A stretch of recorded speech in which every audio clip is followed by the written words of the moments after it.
Hello दोस्तों आप सभी का स्वागत है दिल से दिल तक किस क्लास में।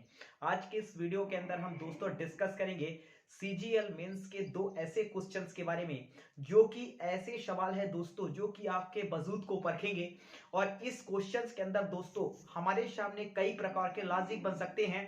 ऑब्वियस सी बात है दोस्तों, अगर सीजीएल मेंस का क्वेश्चन है तो हल्का क्वेश्चन तो होगा नहीं, इसमें कुछ ना कुछ लॉजिक छिपा होगा दोस्तों, क्योंकि सीजीएल मेंस के जो क्वेश्चन होते हैं वो बड़े ही अच्छे और बड़े ही बेहतरीन लेवल के होते हैं। तो दोस्तों I am aspirant of CGL, so इस वजह से शो दैट मैं आपको ऐसी चीजें बताने का प्रयास करूंगा दोस्तों जो सीजीएल के पॉइंट ऑफ व्यू से काफी इंपॉर्टेंट सिद्ध हो सकती है। तो दोस्तों मैं आपको ये चीजें बताने का प्रयास करूंगा, आप इसे गौर से समझने का प्रयास कीजिएगा ताकि इस तरह की कोई दूसरी पैसिव वॉइस अगर आपके सामने आती है तो आप इजिली इसे टैकल कर सके। दोस्तों एक बात मैं आपको और बता देना चाहता हूं, इस तरह के सवाल दोस्तों जब आपके एनडीए हो, सीडीएस हो, एफ कैट हो या फिर नर्सिंग के एग्जाम हो, उसमें अगर पेपर दोस्तों टफ बनता है तो इस तरह के सवाल हमारे सामने पूछ लिए जाते हैं। यानी मोस्ट ऑफ द एग्जाम के लिए ये वीडियो दोस्तों काफी इंपॉर्टेंट सिद्ध हो जाने वाला है। तो दोस्तों चलिए मैं बात करता हूं इस कॉन्सेप्ट की बिना किसी देरी के। दोस्तों इस कॉन्सेप्ट को आप ध्यान से समझने का प्रयास कीजिएगा और एक एक पॉइंट को ऑब्जर्व करिएगा और कॉपी में अवश्य नोट करिएगा। यदि आप स्कूल लेवल के विद्यार्थी हैं तो भी आपके कॉन्सेप्ट को एडवांस करने के लिए ये कॉन्सेप्ट बहुत ज्यादा इंपॉर्टेंट है दोस्तों। तो चलिए डिस्कस करते हैं दोस्तों। पहला सवाल लिखा है the prime minister has discuss the matter with other ministers.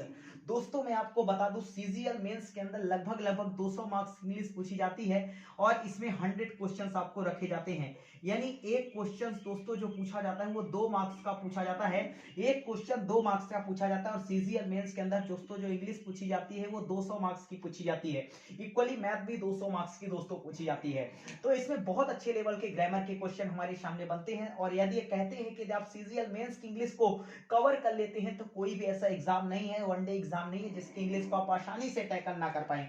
तो चलिए दोस्तों मैं डिस्कस करता हूं इस कॉन्सेप्ट को सबसे पहले आपके सामने।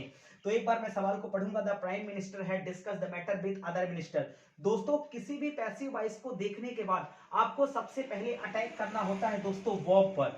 तो जब सबसे पहले आप यहां पर इस सवाल में आपने देखा ये हो गया दोस्तों हेल्पिंग वर्ब, ये हो गई मेन वर्ब। तो दोस्तों जब भी आपको कभी भी एक सेंटेंस में ऑब्जेक्ट को आइडेंटिफाई करना हो ना तो एक चीज का ध्यान रखिएगा, ऑब्जेक्ट हमेशा दोस्तों मेन वर्ब के बाद लिखा मिलता है। तो first of all attack the object if you making the passive voice. यदि आप किसी भी तरह की पैसिव वॉइस बना रहे हैं दोस्तों तो आपको सबसे पहले अटैक करना होता है ऑब्जेक्ट पर। और ऑब्जेक्ट हमेशा लिखा होता है दोस्तों मेन वर्ब के बाद। यानी इस सेंटेंस में दोस्तों हमें ऑब्जेक्ट मिल चुका है।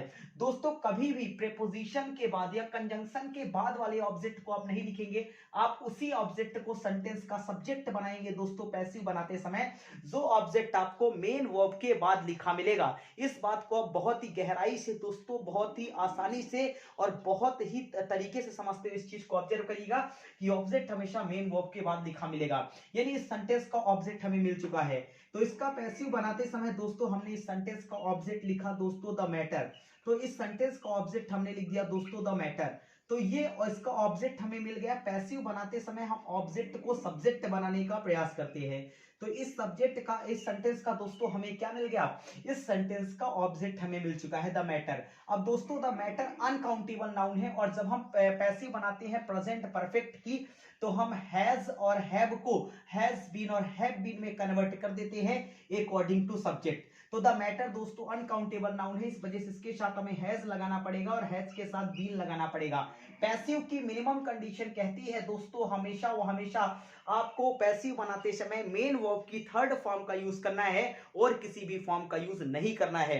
किसी भी तरह की पैसिव वॉइस आप बना रहे हैं दोस्तों हमेशा मेन वर्ब की थर्ड फॉर्म का इस्तेमाल करिए। तो यहां पर डिस्कस लिखा ही है दोस्तों, तो ये थर्ड फॉर्म में ही लिखा है। तो इसका मतलब दोस्तों इसका पैसिव अभी अधूरा बना है, the matter has been discuss. अब दोस्तों एक यहां पर सवाल ये है कि इस डिस्कस के बाद हम इस ऑब्जेक्ट को लिखें कि इस ऑब्जेक्ट को लिखें, ये जो सब्जेक्ट के रूप में है।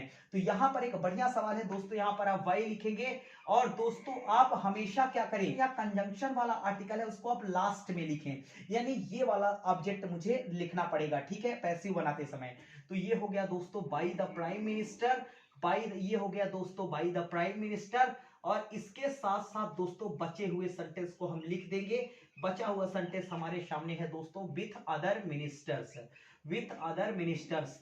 तो मैं दोस्तों उम्मीद करता हूं आपको इस तरह का आप कोई भी पैसिव अगर सीजीएल मेंस के अंदर या किसी भी परीक्षा के अंदर आता है तो दोस्तों आपको समस्या नहीं होनी चाहिए। बहुत ही आसानी से हमने इस पैसिव को समझाया है दोस्तों। इसके बाद दूसरे सेंटेंस पर आप ट्राई कर सकते हैं और दूसरे सेंटेंस में आप एक खूबसूरत प्रयास अपनी तरफ से कर सकते हैं। चलिए दोस्तों, मैं उम्मीद करता हूं कि आपने दूसरे सेंटेंस को वीडियो को पॉज करके प्रयास किया होगा। खैर, इस सेंटेंस को हम दोस्तों ऑब्जेक्ट बनाने का प्रयास करते हैं।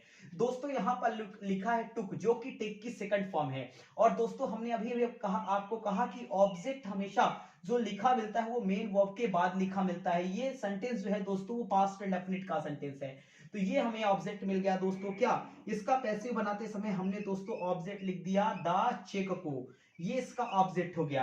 अब जब हम पैसिव बनाते हैं पास्ट इंडेफिनिट का तो हम हेल्पिंग वर्ब वाज या वर्ब का यूज करते हैं।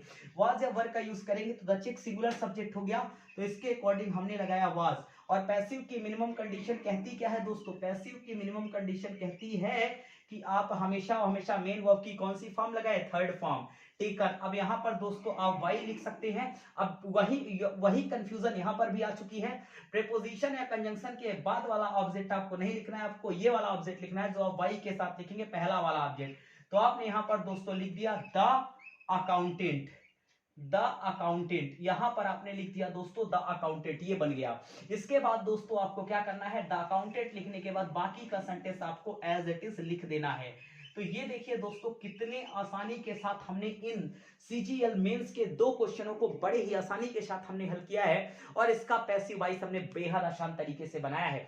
तो दोस्तों जब इस तरह का कोई भी सेंटेंस आपके सामने आएगा तो आप इसी तरह से पैसिव वाइज बनाएंगे। बस कॉन्सेप्ट को समझ लीजिए। यदि आपने कॉन्सेप्ट को समझ लिया तो इस तरह की कितने ही पैसिव वाइज आपके सामने आप आएंगे और आप उसे बड़ी आसानी के साथ बना देंगे। तो दोस्तों मैं उम्मीद करता हूं दोस्तों आपको यह वीडियो अच्छा लगा होगा और मैं अब इस तरह की वीडियोस में ऐसे डेली के डेली या 1 से 2 दिन के गैपिंग के अंदर दोस्तों जब भी मुझे टाइम मिलेगा तो मैं सीजीएल के मेंस के क्वेश्चन लेकर आऊंगा इंग्लिश के और डिस्कस करूंगा आपसे। मैथमेटिक्स के क्वेश्चन भी जो अच्छे बनेंगे उनको लेकर मैं आऊंगा। बहुत ही अच्छा एग्जाम होता है दोस्तों सीजीएल एक्साइज इंस्पेक्टर और इनकम टैक्स इंस्पेक्टर या अकाउंटेंट डिपार्टमेंट में जाने के लिए काफी अच्छा एग्जाम होता है दोस्तों। तो मैं उम्मीद करता हूं दोस्तों आपको ये वीडियो जबरदस्त लगा होगा। अगर वीडियो जबरदस्त लगा हो तो वीडियो को शेयर करिए, मैक्सिमम लोगों तक इस वीडियो को पहुंचाने का प्रयास कीजिए। वीडियो को लाइक करिए और डेफिनेटली अगर चैनल पर नए हैं दोस्तों तो चैनल को सब्सक्राइब कर लीजिए। यह चैनल दोस्तों ऑल प्रतियोगी परीक्षा के हिसाब से डेडिकेटेड है। जैसे जैसे जो एग्जाम नजदीक आते जाएंगे दोस्तों उन एग्जाम पर मैं वार करता जाऊंगा। तो चलिए मैं उम्मीद करता हूं आपने इस वीडियो को एंजॉय किया होगा। तो लेट्स मस्त एंजॉय करें, मस्त रहें, बेस्ट रहें और लगातार पढ़ते रहें। Have a nice day, bye bye, take care.